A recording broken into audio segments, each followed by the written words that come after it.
अब जब जीवन में गुरु नहीं तो बड़ी समस्या होने लगी। इधर गोवर्धन के अंदर मानसी गंगा पर एक बाबा रहा करते थे, नाम था करता बाबा।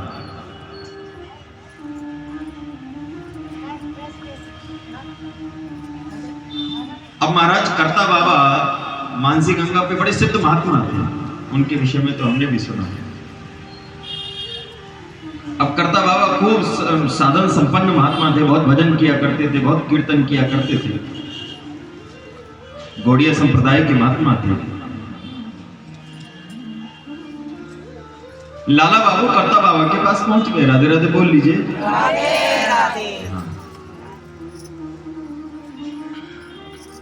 अब जब लाला बाबू करता बाबा के यहाँ पहुंच गए, करता बाबा से कहने लगे कि बाबा हम आपसे दीक्षा लेना चाहते हैं, गुरु मंत्र लेना चाहते हैं। आप हमें दीक्षा नहीं दोगे, लेकिन अभी नहीं दोगे या कभी नहीं दोगे? आजकल कोई दीक्षा लेने आए और उससे कह दो ना हम दीक्षा नहीं देंगे, तो फिर देखो कैसे 56 भोग सुनाता है। अभी मैं पीछे तिमारपुर कथा कर रहा था, एक महिला आई, माता जी बोली हमें दीक्षा दे दे। हमने कहा हम अकेली महिला को दीक्षा देते नहीं। तो बोली फिर कैसे? हमने कहा भाई घर वाला साथ हो तभी हम दीक्षा देंगे। तो बोली ठीक है। अगले दिन वो अपने घर वाले को ले आए। घर वाले को हमने देखा, हमने उससे हालचाल लेके हमने उसकी श्रद्धा को टटोला। अब ऐसे थोड़ी किसी को भी उठाकर मुंह उठा के दीक्षा दे दे। नियम पहले चलो ठीक है, जो लोग ले गए सो वो ले गए। अब रात हो रही, इन्होंने कहा दिन है, हाँ ठीक है आपने कहा तो दिन ही है, ये विश्वास रखना चाहिए। या तो महात्मा और परमात्मा से जीवन में कभी संबंध नहीं हो, और अगर महात्मा और परमात्मा से जीवन में संबंध हो तो केवल आंख मूंद करके संबंध हो।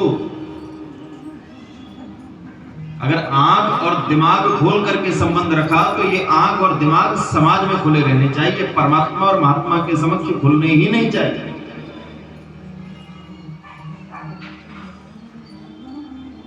लाला बाबू को जैसे ही करता बाबा ने मना किया ना हम दीक्षा नहीं देंगे, गुरु मंत्र नहीं देंगे, लाला बाबू ने हाथ जोड़े, अभी नहीं देंगे ये कभी नहीं देंगे, बस इतना सा प्रश्न। करता बाबा कहने लगे कि अभी नहीं देंगे। करता बाबा ने बताया अभी तुम्हारे शरीर के अंदर रजोगुण बहुत भरा हुआ है। अब देखो जिस व्यक्ति ने 25 लाख रुपए का मंदिर बनवाया, सुबह से लेकर के शाम तक हजारों महात्माओं को भंडारा कराता हो, उसके बाद भी करता बाबा कह रहे हैं तुम्हारे शरीर में रजोगुण बहुत है, अर्थात अहंकार बहुत है। रजोगुण सूचक है अभिमान का और तमोगुण सूचक है क्रोध का, कि तुम्हारे शरीर में रजोगुण बहुत है। अब जैसे ही कहा ये तो लाला बाबू कहने लगे हमें क्या करना होगा, आप हमें वो बताओ। करता बाबा ने कहा तुम एक काम करो, एक देसी गाय घर पर रखो अपने, ठीक है, उस गाय को नियमित अनाज खिलाओ। गाय जब अनाज खाएगी, गाय अनाज खाने के बाद जब गोबर का त्याग करेगी तो उस गोबर में जो अनाज साबुत निकलेगा, उस अनाज को बीनना, बीनने के बाद उसे धोना, साफ करना, सुखा देना। सुखाने के बाद जब वो सूख जाए तो उसे उठा करके चक्की पर पीसना, पीसने के बाद उसकी रोटी बना करके फिर उसका प्रसाद पाना। ठीक है, और क्या करना होगा? नियमित